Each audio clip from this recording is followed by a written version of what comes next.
నిన్న బల్కా సుమన్ గారు మాట్లాడుతూ ఈ రైతాంగం గురించి ఇప్పటిదాకా ఒడ్లు కొనుగోలు లేదు, తెలంగాణ రాష్ట్రం రైతాంగ సమస్య పెరిగిపోతుంది, దీన్ని మనం ఏ విధంగా ప్రభుత్వం దృష్టికి తీసుకుపోవాలి అని చెప్పేసి ఆయన మాట్లాడితే దీన్ని కాంగ్రెస్ పార్టీ వాళ్ళు ఏం చేశారు? ప్రధానంగా అక్కడ మంత్రిగా వ్యవహరిస్తున్న వివేక్ వెంకటస్వామి గారు ఆయన తన అనుకూల మీడియాలతోటి ట్విట్టర్ హ్యాండిల్స్లా, ఇన్స్టాగ్రామ్ హ్యాండిల్స్లా, సోషల్ మీడియాలో సంబంధం లేని మాటల్ని కట్ చేసి మరి మధ్యలో పెట్టే కార్యక్రమాలు చేసిండు. ఇది ఒక్క రాత్రిలోనే మొత్తం వైరల్ అయిపోయింది, మొత్తం టైం అయిపోయింది. బల్కా సుమన్ రియాలిటీ ఇది అని చెప్పేసి చాలా రకరకాలుగా పోర్ట్రేట్ చేసా ఉన్నారు. నేనేం చెప్పదలుచుకున్నా అంటే ఇక్కడ ఎవరు నేను జోక్య ప్రయత్నం చేస్తలేను. ఇది 2 రోజుల నుంచి బాగా వర్షాలు కొడుతున్నాయి, మామూలుగా వర్షాలు కాదు, బాగా వర్షాలు కొడుతున్నాయి. వరి కోసి 3 నెలలు అవుతా ఉంది, 2 నెలలు అవుతుంది. వాళ్ళ రాసులు అదే ఐకేపీ సెంటర్లో అట్లనే ఉన్నాయి, పొలాలు అట్లనే ఉన్నాయి. ఆ ఎండకి ఏదైతే పరద ఉంటుందో ఆ పరద కూడా చిక్కింది, ఆ పరదకు చెదలు కూడా పట్టినాయి. అట్లా బట్టి రైతులు ఆగమవుతున్నారు ఇప్పటిదాకా. ఇప్పుడు వాళ్ళు వ్యవసాయం చేసుకోవాలి కదా, వాళ్ళకి పెట్టుబడి రేవంత్ రెడ్డి ఎట్లాగో రైతు బంధు ఇస్తలేడు, మరి ఆ ఒడ్ల మీద పైసలు వచ్చినా కూడా వ్యవసాయం చేసుకుంటామని చెప్పేసి రైతుల యొక్క బాధ ఎవరికి తెలుస్తుంది? ఈరోజు ప్రశ్నించేటోళ్ళు ఏ పార్టీ అయినా ఉందంటే అంత కొంత బీఆర్ఎస్ పార్టీ గ్రౌండ్లో పనిచేస్తుంది. అందులోనూ బల్కా సుమన్ గారు ఈయన ఇదే విషయాన్ని మాట్లాడారు. ఇప్పుడు తెలంగాణ రాష్ట్ర వ్యాప్తంగా మొత్తం ఒకసారి మీరు ఆ లైవ్ మొత్తం చూడండి, నిజాలు తెలుసుకోవాలి. నిజాలు తెలుసుకోకుండా అడ్డాగోలుగా మాట్లాడితే ఇది కరెక్ట్ ఉండదు, పాయింట్ మీద మాట్లాడదు.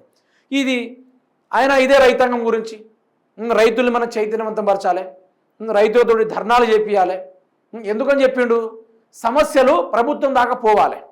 ఎందుకంటే ఇవి రోడ్లు కళ్ళాలని ఉండిపోతే ఆ రైతు ఏం చేసి బతకాలి? వాళ్ళ పిల్లలకి చదివేట్లా చదివిపియాలి, ఇంట్లో వాళ్ళని ఎట్లా పోషించాలి, వ్యవసాయం కోసం పెట్టుబడులు ఎక్కడ నుండి ఇవ్వాలి. ఇవన్నీ జరుగుతున్న టైంలో నిన్న బల్కా సుమన్ గారు ఈ ధర్నాల గురించి ప్లాన్ చేస్తూ ఉన్నాడు. అయితే దానిపైన కాంగ్రెస్ పార్టీ వాళ్ళు ఎట్లా వీడియో కట్ చేసి పెట్టారంటే దాని మీద కూడా వాళ్ళు ఎట్లా రకరకాలు చేశారంటే మీకు ఒకసారి వినిపిస్తాం, మీరే వినండి. ఏంటంటే టెన్షన్లో కేసీఆర్ కేటీఆర్ అట. ఎందుకో ఒకసారి వినండి. కెమెరా ఉందని తెలియక బీఆర్ఎస్ కుట్రను బయటపెట్టిన బల్కా సుమన్. ఈ బల్కా సుమన్ అంటే వీళ్ళకి తెలియదేమో. ఈ నిన్న నేను చెప్పిన కదా, మూతి మీద నిన్నగా మొన్న మీసం మొలిస్తే ప్రతి ఒక్కడు మొగోడు అనుకుంటుండు. అంటే నేను తప్పుగా ఉద్దేశించి మాట్లాడతలేను, ఎవరిని ఉద్దేశించి మాట్లాడతలేను. ఎవరైతే ఈ విధంగా రాజకీయంగా లేనిపోయిన డ్రామాలు ఎలిగేషన్ చేస్తూ ఉన్నారో వాళ్ళకి చెప్తా ఉన్నాను నేను. అయితే వీళ్ళు చిచోరాగాలు నిన్నగాక మొన్న ఉండే ఈ చిచోరా బ్యాచ్ ఏం చేసిందంటే ఇది బాగా సర్క్యులేట్ చేస్తూ ఉన్నారు. నిజానికి మీకెంత రాజకీయంగా ముందుకు ఎదగాలనిపిస్తే ఒడ్ల కళ్ళాల్లోకి పోండి, ఆ సమస్య ఏంటో తెలుస్తుంది, ఆ ప్రాబ్లం ఏంటో తెలుస్తుంది కదా. అయితే బల్కా సుమన్ అట కెమెరాను చూసుకోకుండా ఏదో ఉగ్రవాది లెక్క మొత్తం మాట్లాడేసిండని చెప్పేసి నేను మాట్లాడుతూ ఉన్నారు. బల్కా సుమన్ అంటే చిన్న పోరగా అనుకుంటున్నారా ఏంది? ఎవరితో గోక్కోవద్దో వాళ్ళతోనే గోక్కుంటున్నారు. కాంగ్రెస్ పార్టీ ఎవరితోటి గోక్కోవద్దో వాళ్ళతోనే గోక్కుంటున్నారు. ఈ బల్కా సుమన్ అంటే వీళ్ళకి ఏం తెలుసు? వీళ్ళందరూ ఉద్యమంలో వీళ్ళ ముఖాలు కూడా ఒప్పలే. బల్కా సుమన్ అదే కరీంనగర్ సాక్షిగా, ఆయన నియోజకవర్గం సాక్షిగా అగ్గి పుట్టించిన మనిషి. ఆయన అగ్గి పుట్టించిండు, ధూమ్ధామ్ ఉద్యమం నడిపించిండు. బల్కా సుమన్ అంటే పోలీసుల వెన్నులో వణుకు, భయం, ఆంధ్రలో గుండెలు దడుచుకునేది ఆ తీరుగా ఉండే.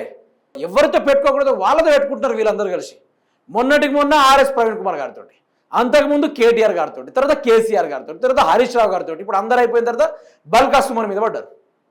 బల్కా సుమన్ ఇప్పుడు మీకు సైలెంట్గా పడతా ఉన్నాడు, ఆయన స్టైలే మారిపోయింది, కొంచెం నార్మల్గా మాట్లాడుతూ ఉన్నాడు. ఆ మనిషి ఉగ్రరూపం తెలుసా వీళ్ళకి? ఏం తెలియదు. చిల్లర రాజకీయాలు అంటారు దాన్ని. మిలిటెంట్ దాడులు చేద్దాం, జిఎం ఆఫీసులు తగలబెడదాం, సింగరేణి భవన్ తగలబెడదాం, రైల్వే లైన్లు కోసి పడేయండి, మీరు తగలబెడితే పైసలు కూడా అవే వస్తాయి. బీఆర్ఎస్ నేత బల్కా సుమన్ ఈ మాట్లాడిన ముచ్చట్లకు ఇక్కడ మాట్లాడిన ముచ్చట్లకు చాలా వేరియేషన్స్ ఉంటుంది. మిలిటెంట్ దాడులు చేద్దాం, ఈ ప్రతిదీ ఒక్కొక్క టాపిక్ ఎంచుకొని మాట్లాడారు. అవినీతి జరిగింది దేంట్లో? ఈ యొక్క థర్మల్ ప్లాంట్లో కావచ్చు, లేకుంటే సింగరేణి భవన్లో కావచ్చు, మొత్తం అవినీతి జరిగితే వాటిని ముట్టడిద్దాం, ఈ రేవంత్ రెడ్డి యొక్క కబ్జా కోరతనాన్ని మనం కంప్లీట్గా బ్యాన్ చేద్దామని చెప్పేసి బల్కా సుమన్ గారు మాట్లాడితే దీనిపైన కాంగ్రెస్ పార్టీ వాళ్ళు ఎట్లా కట్ చేసి పెట్టారో చూడండి. పెడితే మొత్తం పెట్టాలి కదా, పెడితే ఒక 5 నిమిషాలైనా కరెక్ట్ పెట్టాలి. ఒకసారి మీరే వినండి ఏమంటారో కథ ఏందో, ఒకసారి మీరే వినండి. రైతులు వస్తున్నారు రోడ్ల మీదకి. నిన్న మా భీమారంలో నేషనల్ హైవే దిగ్బంధించారు మా వాళ్ళు. 5 రైతులు వచ్చారు, 60-70 మంది మనలు. నిన్న చెన్నూరులో కిష్టంపేట దగ్గర జాతీయ రహదారి మీద కూర్చున్నారు. 4-5 రైతులు, మళ్ళీ 100 మంది మనోళ్ళే. సో వస్తలేదు, మిలిటెంట్ యాక్టివిటీ చేయాలి. మీటింగ్లు పెట్టుకోవాలి, సోషల్ మీడియా ప్రెస్ మీటింగ్ కాదు, మిలిటెంట్ యాక్టివిటీ చేయాలి. పెట్టూరు మదవారి డివిజన్లో ప్రోగ్రామ్ పెట్టూరు, మొత్తం చైర్మన్ ఆఫీస్ కాలబెడతాం, మొత్తమైతే 1 నెల రోజులు చేయాలి. కాబట్టి మిలిటెంట్ యాక్టివిటీ కూడా మీరు సీరియస్గా ప్లాన్ చేయాలి. అవసరమైతే రోజు సింగరేణి భవన్ అని కాలబెట్టు, మొత్తం అంగడి చేసి పారేరు. ఏముంది, ఆ ఫీలింగ్ రావాలి, ఆ ఓనర్షిప్ రావాలి మన సంఘం మీద, మన నాయకత్వం మీద. కాబట్టి మిలిటెంట్ యాక్టివిటీ ప్లాన్ చేయాలి. మన ఏరియాలకు అన్ని రైల్వే లైన్లు ఉన్నాయి, కోసిపారేరు రోజు ప్రోగ్రామ్ పెట్టి రైలు రోగాన్ని పెట్టి రైలు కోసిపారు. సీరియస్గా పైసలా నువ్వు పని చేస్తే పైసలు అవి తండాలి తన్నుకుంటా. ఒకటి కాలబెట్టి ఎవడు ఇవ్వడం పైసలు చూడు. చూసిర్రా? ఇప్పుడు ఈ పాయింట్ పరంగా చూసుకుంటే ఆయన మాట్లాడే మాటలకి ఆ కటింగ్ క్లిప్స్కి మీకు ఇక్కడ అర్థమైపోవాలి. నేను ఇక్కడ ఎవరినో సపోర్ట్ చేద్దామని పాయింట్ తీసుకోలేను. నా వర్షన్ ఏంటంటే, మొన్న కురిసిన వర్షాలల్లో ఒడ్లని తడిసిపోయి మొలకలు ఎత్తున్నాయి. మన సోషల్ మీడియా వేదికగా ఇదే కాంగ్రెస్ ప్రభుత్వం ఇదే సోషల్ మీడియా హ్యాండిల్ని ఉపయోగించి ఎందుకని దాన్ని వైరల్ చేపియలే? ఎందుకు చేపియలే? దేనికోసం చేపియలే? ఇప్పుడు ఈయన మాట్లాడే మాటలకి మధ్య కటింగ్ గ్యాప్లకి ఏమైనా సంబంధం ఉందా? కంటిన్యూస్గా మాట్లాడితే అది వేరు. ఆయన ఏ సందర్భం మీద మాట్లాడిండో, ఇక్కడ ఈ కటింగ్ విషయం చూసుకుంటే ఏ సందర్భం మీద మాట్లాడారు, అట్లా కటింగ్ చేసుకుంటూ మధ్యలో మెర్జ్ చేసి కొట్టిరు. అంటే ఇక్కడ అర్థమైపోతుంది ఒక నాయకుడిని ఏ విధంగా బద్నాం చేయాలని చెప్పేసి వీళ్ళు ప్రయత్నం చేస్తున్నారు. కానీ నేను ఒకటే చెప్పదలుచుకున్నా, వాళ్ళు రైతుల కోసం కొట్లాడుతున్నారు. ఎవరు? బీఆర్ఎస్ పార్టీ వాళ్ళు. ప్రాంతీయ పార్టీ ప్రజలకు ప్రాణాలు ఇస్తుంది, ప్రాణం అడ్డుపెట్టి కాపాడుతుంది. ఈరోజు కబ్జాకూర్ ప్రభుత్వం నుండి ప్రాణం అడ్డుపెట్టి మరి కాపాడుతూ ఉంది. మరి అటువంటి టైంలో మరి మీరు చేయాల్సింది ఏంటిది? బీఆర్ఎస్ పార్టీ వాళ్ళ టార్గెట్ చేసుడా? మీకు అధికారం వచ్చి కళ్ళు బయలు కమ్మినాయి, నెత్తికెక్కినాయి కళ్ళు, కింద జనాలు ఎవరు అవపడతలేరు. అటువంటి టైంలో ఏం చేయాలి? బీఆర్ఎస్ పార్టీ వాళ్ళు చేసే దాని మీద మీరు తూచ తప్పకుండా పాటించి వాళ్ళకు న్యాయం జరిపించే ప్రయత్నాలు చేయాలి. మీరు అది చేయట్లేదు, ప్రశ్నించేటోళ్ళ మీద ఏదో కార్యక్రమాలు చేసి అలా ఇమేజ్ని డ్యామేజ్ చేసాడు.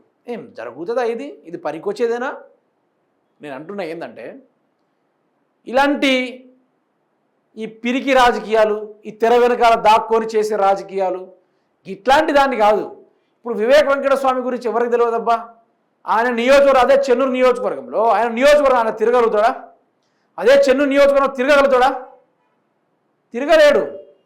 ఎందుకంటే ఆయనకు ఆ ఫేస్ వాల్యూ లేదు ప్రజల్లో. బల్కాసుమని ఇప్పటిదాకా పోతాడు, ప్రజలన్నీ హారతి పట్టి ఆహ్వానిస్తూ ఉన్నారు. మరి కాంగ్రెస్ మంత్రి ఉన్నాడు, మరి ఏ నిధులు గుమ్మరియచ్చు కదా? రేవంత్ రెడ్డి రైతు బంధు ఇవ్వాలా? నీ దగ్గర లేదా డబ్బులు? నీ దగ్గర బొచ్చ డబ్బులు ఉన్నాయి కదా, గిట్లాంటి పనికిరాని కార్యక్రమాలు చేసి ఎన్నో డబ్బులు సంపాదిస్తూ ఉన్నావు. మరి అట్లాంటి ప్రజలకు పెట్టొచ్చు కదా, రైతు బంధు నువ్వే వేయచ్చు కదా, ఆ ఒడ్లు కొనుగోలు నువ్వే వేయచ్చు కదా. అన్నీ చేస్తే నీ నియోజకవర్గంలో ఇంత వ్యతిరేకత ఎందుకు వస్తుంది? రాదు కదా. సో నేను ఏమంటున్నా అంటే, ఇదంతా ఫేక్ ముచ్చట, ఇదంతా ఫేక్ ముచ్చట. ఒడ్ల మీద కాన్సన్ట్రేషన్ పెట్టుండి. ఇప్పుడు వానాకాల సీజన్ స్టార్ట్ అవుతుంది, దయచేసి ఆ యొక్క రైతు బంధు పైన కాన్సన్ట్రేషన్ పెట్టండి. వీటి మీద కాన్సన్ట్రేషన్ పెట్టాలి, కానీ పనికిరాని మీద కాన్సన్ట్రేషన్ ఏంటంటే, పనికిరాని వాటి మీద కాన్సన్ట్రేషన్ దేనికోసము? నేను అడుగుతున్నది కూడా అదే. దయచేసి తెలంగాణ ప్రభుత్వ పెద్దలకు నేను చెప్తున్నా, బీఆర్ఎస్ పార్టీ మీద మీరు చేసే కుట్రలుగా బంద్ చేయర్రి. మిమ్మల్ని ఓటేసి గెలిపించింది బీఆర్ఎస్ వాళ్ళ వెనకాల మీద వెనకబడమని, కేసీఆర్ వెనకబడమని. ఈరోజు నేను ఒకటే చెప్తున్నా, కొరువితోటి మీరే గోక్కుంటున్నారు, నిప్పుతోటి కావాలని గోక్కుంటున్నారు. మీరు దహించేస్తుంది లాస్ట్కి మిమ్మల్ని, అది మీకు అర్థం కావట్లా. అందులో పోయి బల్కా సుమన్లో గెలికితే నువ్వు గెలికినా గెలకకుండా నేను నిన్నే గెలుకుతా అనే రకం, అర్థమైందా? బల్కా సుమన్ ఉద్యమ నాయకుడు, ప్రజల గురించి ఆయనకు తెలిసినంత మీకేం తెలుసు? మంత్రిగా ఉండి నువ్వు చేయలేంది, ఎమ్మెల్యేగా ఉండి చేస్తున్నాడు. ఇదోటి మీకు తెలవాలా.